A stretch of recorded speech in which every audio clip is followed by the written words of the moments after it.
This entire military is one cohesive, dedicated force. And the threats to our nations, they don't sleep. They're watching our every move. Iran, Russia, China, North Korea, ISIS, Al-Qaeda. They may be watching this right now. Our military should not be mistaken for a cable news gabfest show. We don't care what you look like.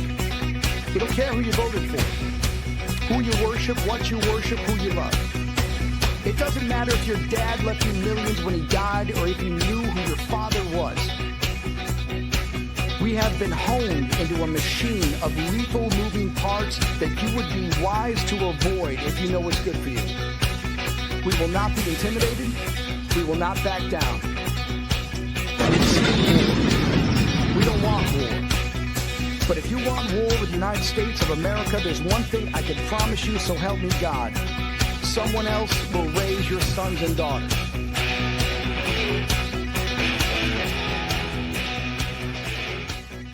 Military Broadcast Radio, the station that's giving veterans a voice.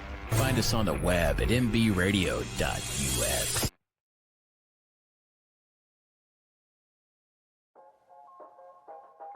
Welcome to the From Pain to Purpose radio show. I'm your host, Eva Fulton. In this show, we explore the incredible journeys of resilience, healing, and transformation. In each episode, we will sit down with individuals who have faced unimaginable struggles and turned their pain into power, heartbreak into hope, and their challenges into meaningful change and finding new purpose in life. Through candid conversations and inspiring stories, we will uncover how pain, whether emotional, physical, mental, or spiritual, can be the catalyst for profound growth and a deeper sense of purpose. So if you are looking for motivation, insight, and real stories of triumph over adversity, you're in the right place. Let's get started on this journey from pain to purpose.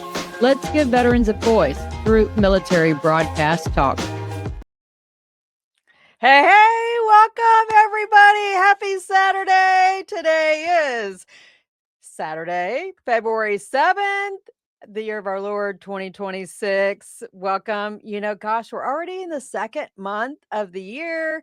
Hey, hint, guys, if you have a girlfriend, just remember, ladies, don't get mad at me, but Valentine's Day is every day. If you are are special enough to have somebody, remember, that next Saturday is Valentine's Day. And, for people who don't know my story, that I don't have a significant other, right? I don't have a mister that I partner with life with. And both of my ex-husbands had passed away.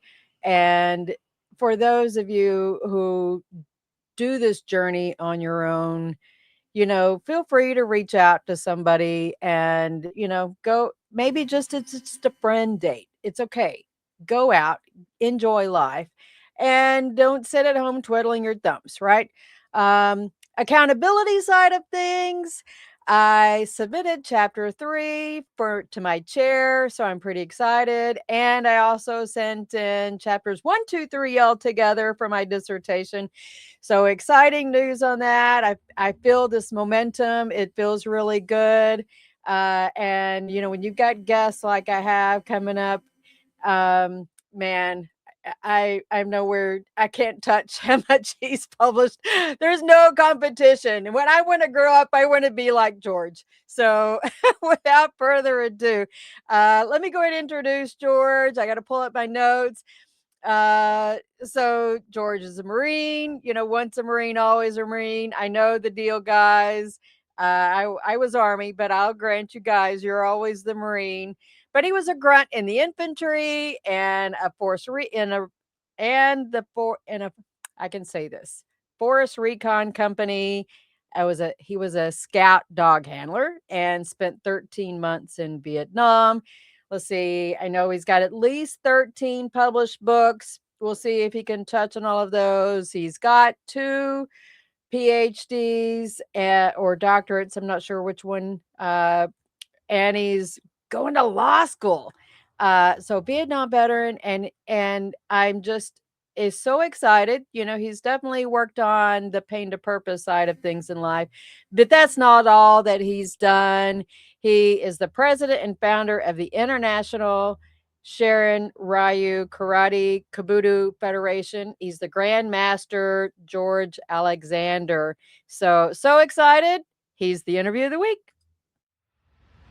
The interview of the week is brought to you by Jersey Mike's, a sub above. Hey, George. Hey, how are you? I should have added in there the intro that we've actually been scuba diving together with true. Deep Sea Valkyries in 2018. Yeah. You Mr. Master Diver, and that was my first dive trip ever. And you probably, I just know, y'all probably got so tired of me because I was this newbie on the boat. And, do you remember I was ready to go full G.I. Jane on that trip? I was ready to shave all of my hair off because I kept getting all these little fuzzies and I had so much water leaking in my mask. Oh, no. I was ready to shave it off. That's a problem. Well, that's one way to deal with that. Yep. Ask Drew. I tell him. Yeah, you could ask him. I was ready to.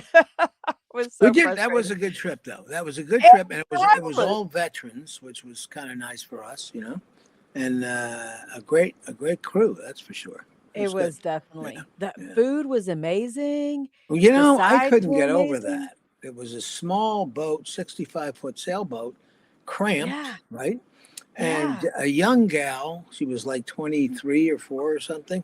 She cooked up some of the best meals ever, and I'm like, how is this even possible? They were 5-star meals. It was amazing. Absolutely. Breakfast, lunch, and dinner was. Yeah. She even has charcuterie boards out there for us. Yeah. Yep. Yeah. Anyway. Okay. So we have a lot to cover. You were so excited that you agreed to come on the show. You've had some health challenges. Of course, I've had health challenges too, but I was just so excited that you had come on. Well, thank you. And so the health challenges, they fixed me, so I'm good. Yay. So I, my plan for this year, New Year, like you mentioned something about the New Year, I'm going to stay in Honduras for a while and do some diving there. That's some incredible diving. I've been there a couple times before. Gonna do that. And I don't know if you mentioned this or not, but I am a scuba instructor. So Silent Ocean Scuba is our outfit that we teach from. And I have the website I'm going to share for folks too. Okay. So how was the weather? Oh, it was, you mean in Honduras or here? No, for it's too cold right now to go scuba diving. Yeah, right? It's a bit chilly. Unless you've got like an 8 mil skin or something. Well, I do have a heated pool. We can go there. Okay. So I'm in Florida, in case people don't know. I'm in Palm Coast, Florida, which is North Florida, just south of Jacksonville and just north of Daytona. And we had an unusual cold spell here for about a week. Very, very unusual. But now it's in the 60s. It's going to be 70s next week, and then it'll be back to 80 again. And so we'll be jealous. Good.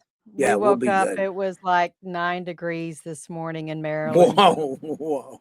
Yeah. With a feels like -2, I think is what it is. Oh man. Woo. Yeah. I can't handle that.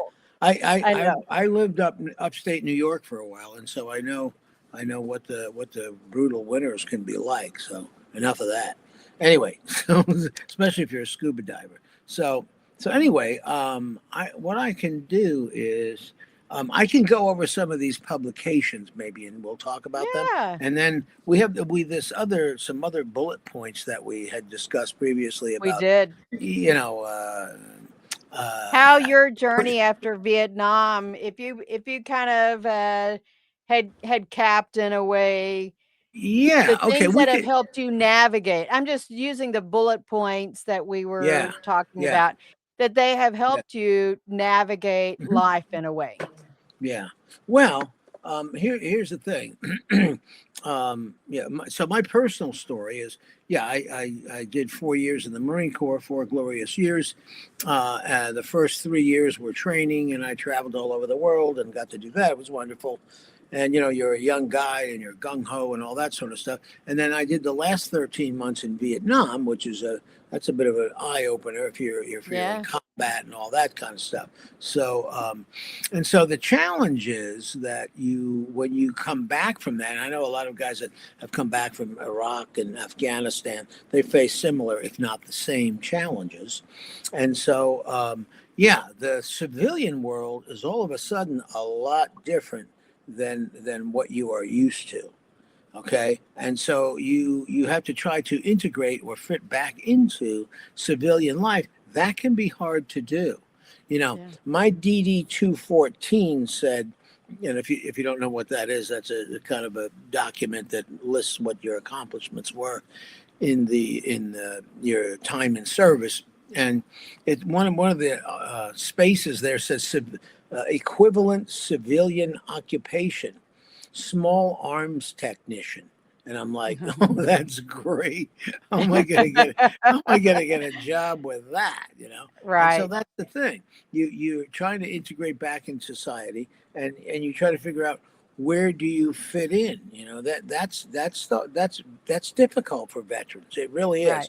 And so you have to make some decisions. Do I go to college? Do I find a trade? Or I know I have to get a job so I can have income, so I can make a living, and all those kind of things. And so that's a struggle.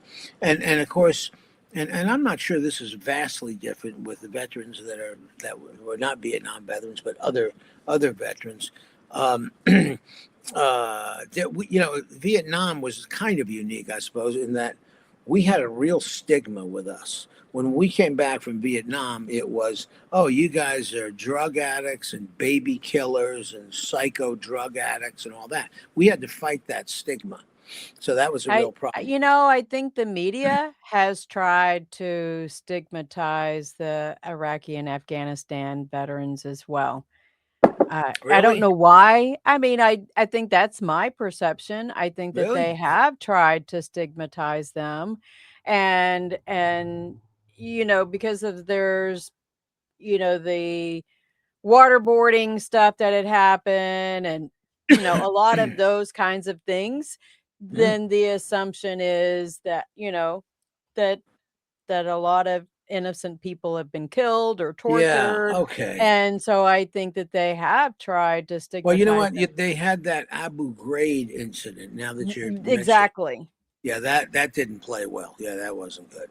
Okay. So, so as veterans coming back, especially combat veterans coming back, there's some stigma there, and it's tough to fit back into society. And so you got to figure out how to overcome that. One of the problems there is you don't seem to have a lot of direction. So what I'm thinking, I've developed a little formula here, which is what we were talking about. And first thing is, I think you should find a mentor. Find somebody that you can look up to, or somebody that's accomplished, or somebody that you want to be like. And it's not Batman, okay? Sorry. I'm sorry. I had to throw that in there. Anyway. That's okay. We have fun. Yeah. Find a mentor. Find somebody. And that, it could be a parent, or maybe not. It's somebody else. You're like, wow, that is It could be a neighbor. It could be somebody you met at a veteran service organization, an event. There you go. So, So find a mentor, okay? And then the other thing is a support system. Because as we were talking before the show a little earlier about somebody who didn't really, was somewhat isolated, and a lot of veterans become isolated or whatever. Yeah. So find a support system, and that could be family, it could be friends, or it could be the VA. You can go to the VA, and they have different groups that people can participate in, etc. And then there's veterans organizations. There's the VFW and the American Legion. Legion. I was going to make Yeah. Anyway, so anyways, AMVETS, you get yeah. DAV, the list goes on. And there's a lot of women veteran groups too. Women Mhm. Veterans Interactive, Women Veterans of America, the list goes on. Right. So yeah, that's a way to do that. And I didn't have any of that. I had to kind of figure it out on my own, which I did was too. which was difficult. That was difficult. Um, so yeah, you're just stumbling through the darkness, really. That. Excuse me. That's not good. So there are other things available to you to do that. So I hopefully if that falls on somebody's ears that is listening and needs some help or direction or guidance or whatever, there is a way to do that. There is a way to get that. And then the third thing I've got is goals. Establish some goals. And these are just, you don't have to necessarily be a veteran to appreciate this, but Right. just some life goals, kind of establish some goals. One thing is perhaps vocational goals. What do I want to be? What do I want to do? And that's a hard question for people. It's like, I don't know what I want to be. Yeah. I'm I'm not even going to say how old I am, and I'm not sure who the hell I want to be yet. Okay, that's obvious, right? So, It's not obvious. I think you've enjoyed experimenting. oh, listen, I'm not saying I didn't have fun. Yeah, no, that's Okay. one of the things I think that I love about you is that your brain is still working, and that's, Yeah. that's exciting. That is Seems to exciting. be. So one of the things, a personal life lesson on this is that, vocationally, yeah, you may find yourself in a job that you really don't like or this or that, and you're like, oh my God, I just have to get up every morning and do this job again. That's kind of misery, especially for Yeah. veterans. That is misery. So what I think the advice there is to back up and see what your passion is. Your passion, if you can do it, not everybody can do this, right? If you can find a passion that also becomes your vocation, and what's the expression? You'll never work a day in your life, that type of Right. thing. So yeah, if you can do that, you're going to be a lot happier. That's for sure. Yeah, and Makes it doesn't perfect have to be. sense. Yeah, my thing was academics, but also martial arts. So I spent my whole life in martial arts since I was 12 years old. I was fortunate enough to have a dad who had been in the Army Air Corps in World War II. I know it's hard to believe I'm that old, but anyway, he was an officer in the Army Air Corps in World War II, and he learned something what they called back then combat judo. They didn't really have karate in the United States at that time, or jujitsu or anything else, right? So he had combat judo, which was a sort of a self-defense, military hand-to-hand combat situation. So that's what I started with when I was about 12, 10 or 12, something like that. And and then I just had a passion for that. I saw that and said, how cool is that? I can wear white pajamas and jump around and do that stuff. That is really, holy cow. That floats my boat. I gotta do that. Okay. And then, I just kind of stayed with that, ever since. Went to Japan a number of times and all that kind of stuff. So anyway, Is that kept that's you? that. Pardon to interrupt you, but is that kept you physically active that maybe where you might not have otherwise? Oh yeah, absolutely. So so some from the military experience, the stuff I was involved in, it was a lot of PT, a lot of physical exercise, running up and down mountains with a pack on your back and a rifle in your hand and all that stuff. And so once I got out of the military, the martial arts was really a continuation of that for me. Yeah. Still a lot of physical training. So anyway, And your video has frozen, by the way. yeah, I see Okay. that. So Okay. I'll just I keep can still hear talking, you we'll see. fine. Yeah. Okay. All right, well, we'll keep going. I don't know why it's doing that. I don't know, That's all whatever. right. Welcome to the internet. Anyway, so Yeah, so following the passion, and so that was a passion. The martial arts was a passion. So I've done pretty much everything I wanted to do in that. Did Competition wise, learning wise, etc. did did the because of your experience in Vietnam, Hmm. did any PTS that you had, did the competition and being dedicated to that sport, did that help you? Oh, um, yeah. I mean, I think I perhaps had a different mindset than other people that may have been just sheer sportsmen. Let's say. Okay. I'll give you an example. Um, I spent 40 years doing kendo. Kendo is Japanese swordsmanship, and so you Okay. wear armor, and you use a bamboo sword, and it, Okay. it is a full contact situation. And the thing I like about it is you can literally bash another man in the head as hard as you can, and it's perfectly all right. It's I acceptable. There was a movie I think I saw on Netflix or Amazon Hmm. Prime where the guy, I think this was Vietnam era. No, it's uh forget his name. Actor, famous actor. Anyways, he was an American. I guess this was like in the 1800s. So, do you know which one I'm talking about? I'll have to figure it out. Absolutely not. so so anyway, um, I'll I think Google I it know while you talk. I think I know what you're talking about. But you're talking about maybe Shogun, something like that. It might have Anyway, been, yeah. yeah, yeah. So one thing that that affected me, I guess, was in competing in kendo. Um, I considered it a life and death struggle. This not isn't just, oh shucks, I lost, or oh shucks, he scored a point on me or something like that. No, my mentality was, if I lose, I'm dead.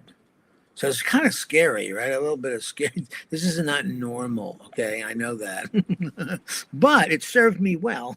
I can tell you that. Oh, because even though it was pretend, you mentally understood that if you lost, if it had been for real, I'd like it be dead. replaced it, you would be dead. Yeah, So you play acted it, but as if it was real. exactly. Yeah. Got it. Got it. And so that helped me a lot. So anyway, that That that's makes just kind sense. of a that's just kind of a personal thing. But so anyway, so yeah, I pursued the martial arts and did a lot of did all kinds of competitions and things like that, and still doing it to this day. And so that's good. And then another way to channel, so to speak, some of this stuff is I wrote a book on my Vietnam experiences, and there are like 1,000 books on this, right? Mhm. There are a lot of books. I just clicked me trying to get my face back, but it's not working too good. Oh well. Anyway, so um, so It's all one right. book. I'm gonna share the screen of well, since we don't have you on, I'm Mhm. gonna share the screen of some of your list of books. Okay. All right. All right. Go So ahead, keep talking. yes. Okay. So the first one I wanted to talk about was, I wrote a book about the Vietnam experience, my personal experience, and like I said, there's 1,000 books on this, but this stuff is kind of a catharsis, right? Is kind of what it is. So by doing this writing, you're kind of getting it out. It's therapy for you. Yeah. It's therapy. So this one, I don't see it yet. Anyway, so this one is the Nam, the one Marine's journey during the Vietnam War. That's what this book is about. And so you found all the martial arts books. I don't see the other one, but anyway. Um, so Here uh, we go. This one has a lot of your yeah, that's books. martial arts stuff. Yeah. Yeah. The other one's got like a green cover. I don't know why we don't see that. Okay. Anyway, so yeah, that talks about as a young kid. I had the same passion that I had for martial arts. Being kind of a wild kid at 17, I was like, whoa, I got to get out of here. I got to see the world. I got to, spread the oats or something or other. And so, so that was it. That was the Marine Corps. I saw that. I said, well, will that make me tough? And they said, oh yeah. I said, okay, that's for me. That's what I want to do. And so, anyway, so that's how the journey began, right? And then, so the book is about that story and culminates certainly in Vietnam. Let me just go over a little bit of it. It talks about the typical boot camp experience and all that. And like I said, there's 1,000 books with this, nothing really unique. And then it talks mostly. I don't know. I'm gonna take that back for you, George, because I think just because there are other people that have written something doesn't mean that they had the same perspective that you did on it. Well, okay.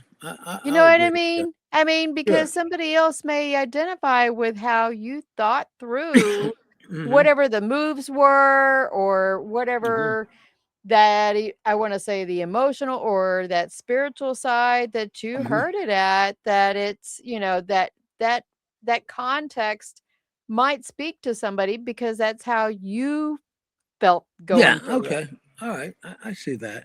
So, so the book talks about the Vietnam experience type thing and talks about certain things that I did, which is like I ran patrols along the DMZ because the NVA were infiltrating to get into South Vietnam. So the company kept 3 patrols in the field at all times. And that was to detect enemy forces coming down is kind of what that is. One of the things during the course of that, and there's a couple of things I'll mention. So one of them was we had to do a hydrographic survey of what's called the Gio Linh River. That river was on the east side and flowed from North Vietnam into South Vietnam. And so they had intelligence from aircraft overflights and aerial photographs. And so they wanted to know, how deep is that river? Can the NVA, can they sail barges down there with supplies and rockets? Because we were getting rocketed all the time. And anyway, so we got on a helicopter and we got inserted with our dive gear. We got to the river and the river was about 2 inches deep. Oh, really? So that's 2 inches with the dive gear. So that's my one combat dive. It's 2 inches deep. Okay, so that was okay. So that was good. That's so humorous. And then there was a forward base there called Con Tien, and that was basically the North Vietnamese on one side of the DMZ and us on the other, and it was an artillery duel. And we had a joke: hey, you can get 3 Purple Hearts in one day here. That was, and of course, if you got 3 Purple Hearts, you could go home. You're not allowed to get any more than that. So that was kind of a joke. That was a little younger picture there. Okay, I know, right? Yeah. So their whippersnapper there. Yeah. So that was an artillery duel. That was a scary place. You wanted to get the hell out of there as fast as you could, which we did. We would leave there at 0:30 to get out of there so they couldn't see us walk out. And then we would get into the jungle and do our patrol and all that kind of stuff. And then we would, engage. And so the whole thinking about the force recon, what force recon means is reconnaissance for the landing force. It's supposedly reconnaissance up to 100 miles in front of friendly enemy lines or whatever, whatever the battlefield is. This is some of your other books, isn't it? I'm sorry. Yeah, I think so. These are your nerdy books. Yeah. So anyway, so that was the mission. So the mission is to be able to detect enemy forces, but not engage them, because what was called the table of organization, which meant that you just had, there was 4-man teams originally. And then, so then you would go out with 4-man team. Well, the problem with 4-man teams is that you can't put out enough firepower if you get surrounded to fight your way out. You're going to get overrun. You're going to get killed. So then they started putting 2 teams together, and they made 8-man teams with 1 Navy corpsman. And so that's how that kind of went down. And then so what we would do is we would actually engage much larger enemy forces, all the way from a platoon size up to like a company size with only 8 people. And so, and the way that would happen is we would call in artillery on them, or not naval. You could call in naval gunfire, but that was rare. Mostly artillery and fixed wing, which would be napalm and 250-pound bombs. Well, this would irritate the hell out of them, and they'd start to figure out where we were after about a day or two, and they come after us. And usually by day 5, we would be surrounded and have to fight our way out. So, so it's not a very good scenario. But that was a way that the U.S. detected larger enemy forces coming through the DMZ, engaging them, and then wiping them out. And so that was the job. So that was highly dangerous. So that was the total mission. But that was, my point is, that wasn't the original mission. The original mission is stealth. They never knew you were there, and you spied on them, and you got the intelligence information back to headquarters or higher up, or whatever you want to call it. Right. And we even had an acronym for that: SALUTE: size, activity, location, unit, time, and equipment. So we had to report all. Oh, you remember that one? Okay. I do remember that. Okay. So We that was did that in the Army. that was the original mission, but then that changed quickly. Why? Because I used to joke. I said, a private can call in $1 million worth of ordnance. Yeah. So between fixed wing with napalm, 250-pound bombs, and then naval gunfire even, or we had 105s, 155s, and the Marine Corps doesn't have a bigger artillery piece than that, but the Army does. 175, it's a huge artillery piece, and they fired for us for at least one patrol. But you have to be careful with that, because you can't get that thing in too close to you. Otherwise, you are part of you're part of the stuff flying through the air. So anyway, Right. So that was a thing. And then I don't know. I did some other patrols, which may be of interest to people that want to read the book. And I did spend a little bit of time with the Korean Marines. That's a real experience. Holy cow. Those guys are brutal. Okay. And then I finished the book with thoughts on war. And this is basically a political commentary on how we got into the war, what was the purpose behind it, and a kind of a deeper understanding of what that war was about, that lasted for 20 years, cost 58,280, perhaps 85 by now, keeps going up a little at a time. Right. It's 58, but basically 58,000 lives. And to what end? The communists wound up taking over Vietnam anyway. But and then there's a lot more to the whole evolution of the politics involved, and what happened with that country after the fact. It's actually kind of interesting, because it's sort of what was a lot of that when we were over there as young military guys, we had no clue. Semper Fi, do or die. Just do your duty, and this is it. We're supposed to go kill those people. Okay, let's go. And Right. so that's it. But so the idea of the bigger picture and the politics involved and what was going on, we actually really had no clue. Okay, and so, but what it was about was the containment of communism. The communists, they tried this in the Korean War. The North Korea invaded South Korea. That was the Korean War, and so. The history of this is that They were trying to wash, rinse, repeat practice. Well, it's the idea is, after World War II, there were 3 or 4 schisms. In other words, we had defeated the Axis powers, which was Germany and Japan, and sad to say, Italy. But anyway, they gave up rather quickly. so anyway, not many fighters there. No, more like lovers and chefs and Yep. pizza. But anyway, but as a result, we were like, okay, well, what do the Allies and then the Russians said, well, we've got them where we want them. What do we do now? They're defeated. What do we do?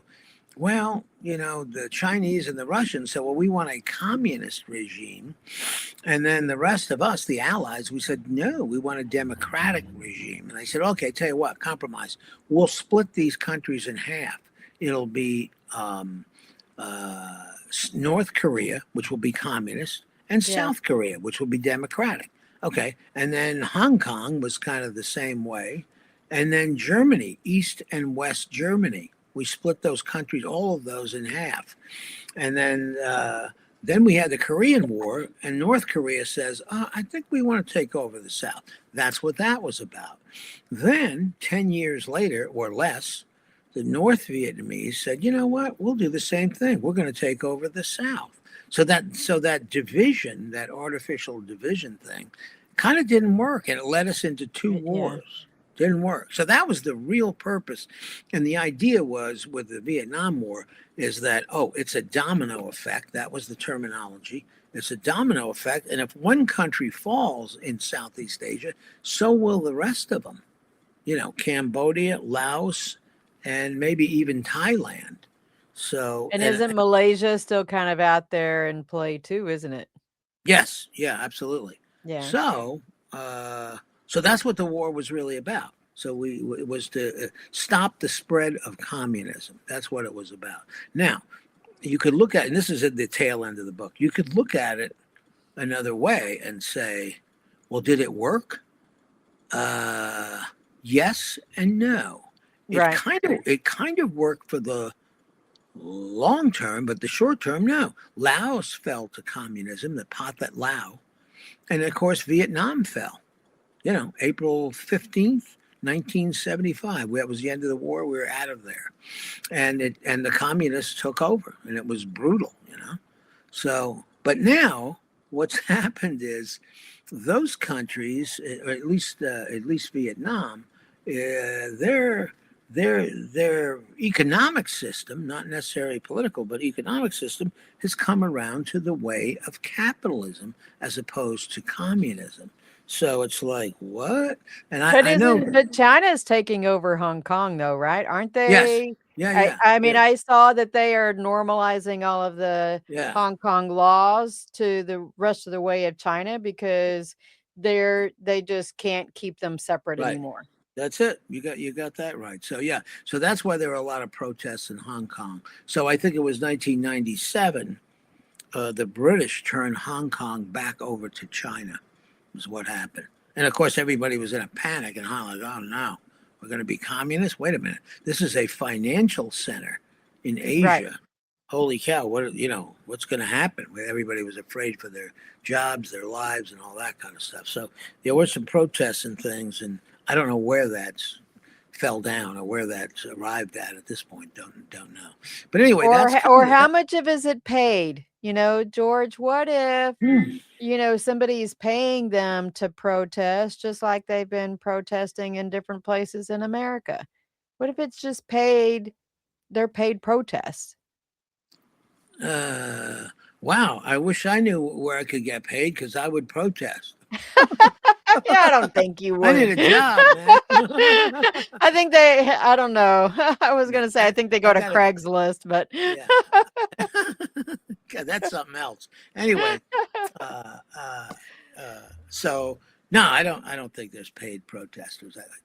Who would pay them and what the hell for? There was some gal on the internet and said, hey, paid protest. I'm a protester. Let me know where I can get paid. I want to sign up for that. So, That's a What a whole. job, This huh? is more contemporary political stuff in this country now, which is a Yeah. whole nother can of worms. Holy Yep. cow! Yep. But anyway, so that's the gist of this book, and I'm so sorry you my screen died. Yeah. I can't seem to Sorry, fit. folks. Oh We well. don't we had this happen before the show, and he came back on Wait a and minute. the video was Wait working. a minute. Here's a button. Let me push it. Oh, there it is. Yay. Am I back? I can't You see are. me. You're back. Oh, And you're live. hello. You're not There frozen. we go. Okay, Yay. good. That works. It's All amazing. right. So what Okay, book? Okay, show us boom. again what book? The Nam. That was the book called The Nam. Yeah, the Nam, one Marine's journey during the Vietnam War. Boom. Okay, so that's all that. interesting. That is all that. So what made this different is that there are some unique experiences in here, and there are the political commentary that we just went through, and I think people would find it a little bit more interesting rather than the standard, what I call 1,000 different books on the Vietnam War. So anyway, so that's that. Let's do some other stuff. Shout out to Jose. So Jose is one of our co-hosts. He follows this show. He was a sergeant major in the Army. All right. So he's thanking you for this information. This is Okay, good. thank you, Yeah. Jose. Yeah. I think people would find this very interesting. I think they find that book really interesting. So yeah, it's on World Budokan, Amazon. You can find it. It's online. But there may be a number of books called the Nam, but the subtitle is what makes it different. And then it's written by George W. Alexander. That's the guy. Yep. So anyway, we could talk about a couple of other things quickly. Yeah. Well, let's talk about goals first. Support system is one thing. We're going to get back to that, but goals is another one for people to establish goals. And what I did in my quick little notes here is to break that down into financial goals and vocational goals. So what I'm advocating for people is to establish some financial health. I've written 3 books on this one. So one of them is personal money management, how to manage your own finances. And then another one is this book, Investing for Growth and Profit. Okay. Okay, so it's not that complicated. I'll break it down in a sentence or two. Watch this. First question, what's important? What's more important, time or money? The answer, time. Okay.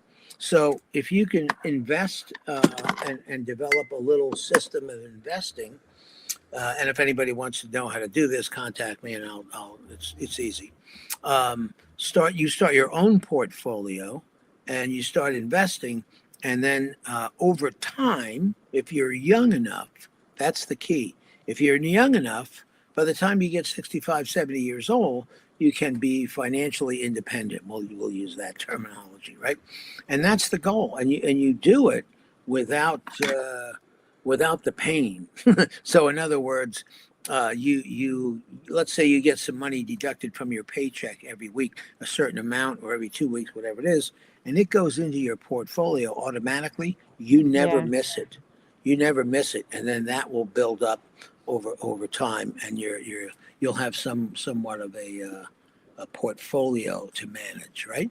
And so anyway, so that's enough of that stuff. So I actually wrote 3 books on that. One was the Investing for Growth and Profit, and the other one is Planning for Retirement, which kind of has some of that stuff in it too. I'm not too far away from that. Yeah, there you go. So couple of years. So then, my other passion, in addition to the martial arts, and you scrolled all through those, I've written like 13 martial art books or something. But I'm a history buff, so you can see I'm curious. It's like, what? Yeah. I need to know the story behind this. Why do we do what we do? What is this all about? Who invented it? Where did it come from? All these curious George questions, right? It's kind of like the 5 whys, and if we're not asking why enough, then we're repeating the same mistakes. Yes. Yeah. And another book that I did, because I have the scuba diving passion, which I got into as a kid. Just to preface this quickly, my parents moved from New York to South Florida when I was 14 years old. So when I got there, I was like, oh my God, look at this. Of course, at that time, it was pristine, right? Yeah. Before everybody else moved. But anyway, it was pristine. And it was like, look at this tropical paradise. And I discovered scuba diving by the time I was 15, a year later. So I was already diving at 15 years old Wow. before I ever went in the military, right? So anyway, so I've always had a passion for that. And then I wrote this book as well. And you can see everything has got some military context to The it. tactical scuba diver course. Yes, yeah, that. So anyway, so those are some cool pictures, some cool guys, right? Have you taught in the military as well? Have you taught active duty military or? Yeah, I did. Not a lot, but some, because I was mostly, in the boonies doing the thing and on the missions and stuff like that. Mostly that. Jose says you are a jack of all trades. That's stupendous. Yes, that's why I love George. I'm like a serial killer. Stop me before I kill again. Yeah, I No, just can't stop. no. He's not even through yet, Jose. Wait till you Oh, hear man. what he's been working on lately. Oh boy. So anyway, so I wrote a lot of martial arts books, scuba diving. There's some other books too, like history books, and a lot of stuff on military and warfare. So I have another one. Let me grab this because I didn't have it in front of me here. Let me grab this book. Oh. Okay. Folks, I just love that George has kept his mind going, right? That you haven't stopped. I haven't stopped, and I'm not watching the grass grow. And I don't plan. Yeah, right. I don't plan on it. Here's another one. Japan's warrior nation. Yeah. This is all about World War II and how the Japanese got into it. Wow. Okay. And so some of that schism we talked about where they divided Vietnam, or not Vietnam, but Korea in half and all that, some of that East and West Germany, that was kind of a result of that. That's covered in here. And there's some psychology in here. There was an Army lieutenant colonel named Dave Grossman, and he wrote two books. One was called On Killing, and the other one was called On Combat. There you go. And he breaks down the psychology of all that very well. And once you kind of know that, you can apply it to all these other conflicts and things and make more sense out of it on an overall strategic basis and an individual basis. People that wind up with PTSD and why and all this sort of thing, So that a lot of that stuff is in that book, but and I don't know. So it's deeper stuff on the Japanese mentality. And another one, this is like a crossroads. So here we go again. There's like 1,000 books on Sun Tzu, The Art of War, right? But this one is tailored for the business executive. That's what that is. So it's using Sun Tzu's concepts, know your enemy, know yourself, and in 100 battles, you'll always win, those kind of things. And so that's what's in this book. So anyway, so that's a few of those. But yeah, I've just kind of everything that interests me, I wound up writing a book about it. But you have two doctorates also. Yeah, embarrassing. Right? Two. Yeah. No, it's not. So what are they in? What are your doctorates in? Well, one of them, the first one's in political science. And then part of that was studying Asian history. And and so that kind of generated those two books. Sun Tzu, The Art of War for the Modern Executive. And in fact, Japan's Warrior Nation is my dissertation. That's what it is. Oh, really? Yes. Yeah. So one doctorate is in political science, and the other one is like I had a whole nother life. Is a financial. So the other one is business management. Okay? So that's the one you were finishing up when we were scuba diving. I think you were. Yeah. You Yes, were that's right. working on it then. Yeah. Yep. Yeah, I got that done. And the dissertation on that one, which I haven't turned into a book yet, imagine that. That one is on leadership, transformational leadership, actually. Okay. That's what that book is about, or that's what the dissertation, which one of these days I'll make a book out of that. So, basically life, I've turned my life experience, I've recorded my life experiences is kind of what's happened there. And for me, that's that's therapy. That's a catharsis, to kind of get it out there. And I totally get it. That helps, I've Okay. I've got 2 MBAs and I'm working on my PhD. So Okay. Yeah.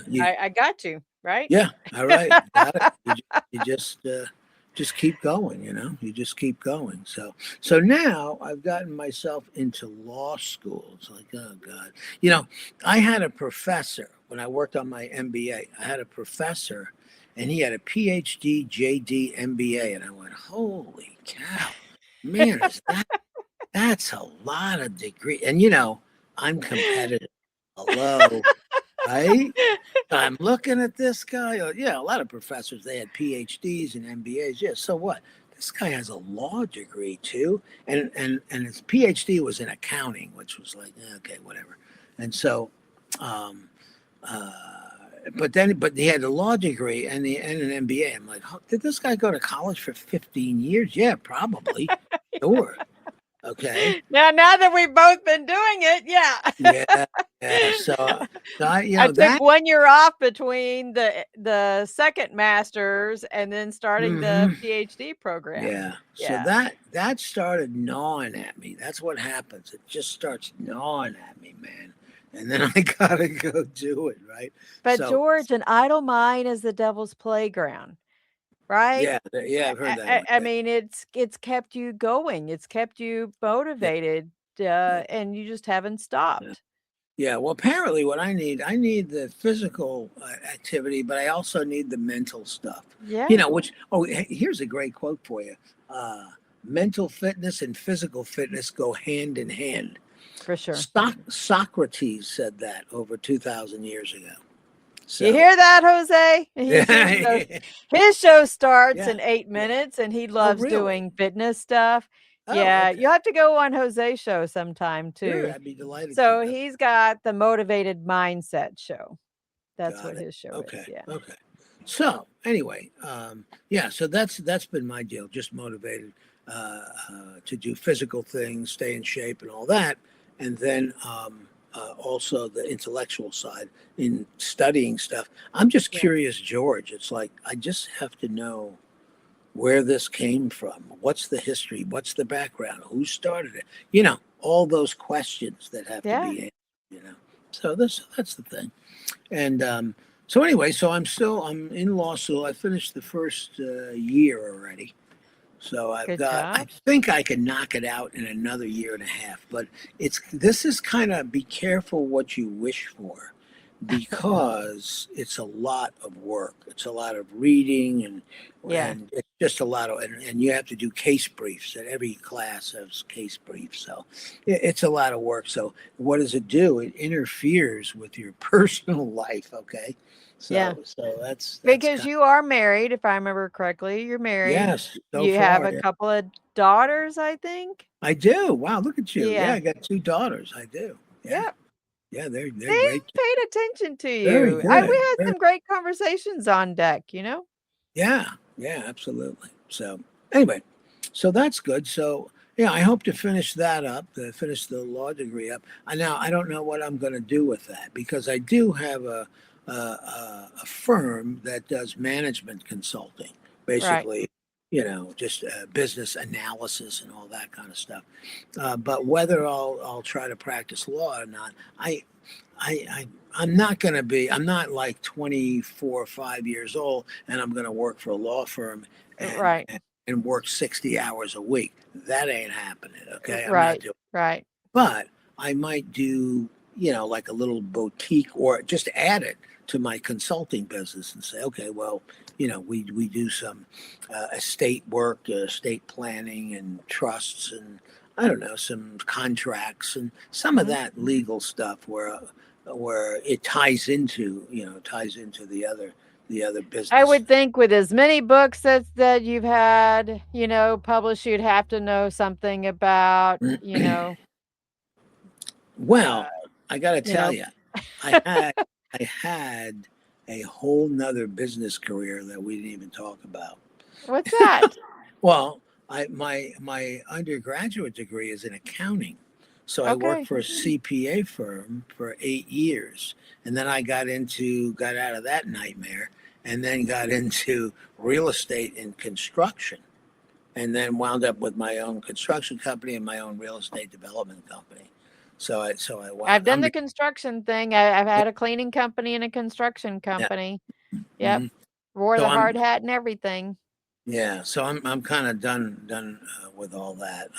I developed some 3 projects in Tennessee, actually. Developed 3 of those and some stuff in Florida. And, I don't know. So that was a whole. So what are you going to be when you grow up, George? Yeah, I don't know yet. I'm working on it. I can't figure it out. I keep trying things. I keep trying things in the hopes that I'll find something. But it sounds like it's probably not things that you don't like. You just enjoy trying new things. Yeah. I do. Yeah, that's what it is. So anyway, it's been fun. Still rocking and rolling. So we've got about 2 minutes. Okay. What's one question I should have asked that didn't ask? What is that one thing that somebody, man, I'd love to know that. Oh, about me. One question about me then? Yeah. Oh. I wish this wasn't live because I got a lot of jokes too. Okay. So yeah, I can't say that. Okay. God, what motivates you? How about that? Yeah. That's the only thing. That's the only thing. And I just have an innate ambition, curiosity that I was born with. Yeah. That's just how it is. I don't know. I just don't. I have no idea where the hell that came from.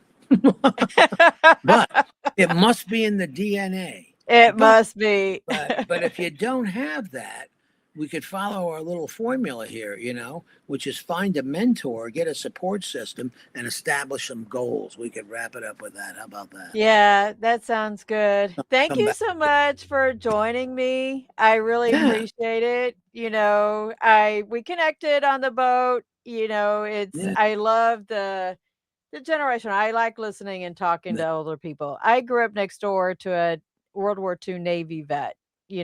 And that was, so I've just always enjoyed hearing things, from other perspectives. So thank you so much. Right. Well, you got to come, you got to do your diving. You got to come with me to Honduras in July. Oh man, that sounds amazing. That sounds amazing. Stay tuned, silentoceanscuba.com.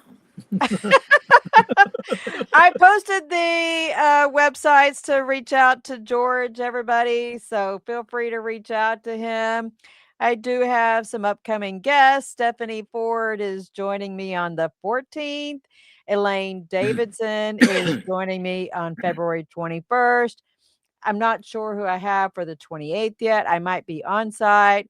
And March 7th, that following week, I think I'm doing a pre-record with somebody else earlier in the week. So I'll have a good weekend off and just enjoy working on my PhD myself. So we'll be nerdy, just doing the nerdy thing, George. Okay. All right. Well, listen, thank you very much. Thank you very much for having me. And of course. Well, we got to go, folks. Thank you all. Y'all have a fabulous week. Stay warm. And thank you for joining Military Broadcast Radio, giving veterans a voice. See ya. Bye-bye.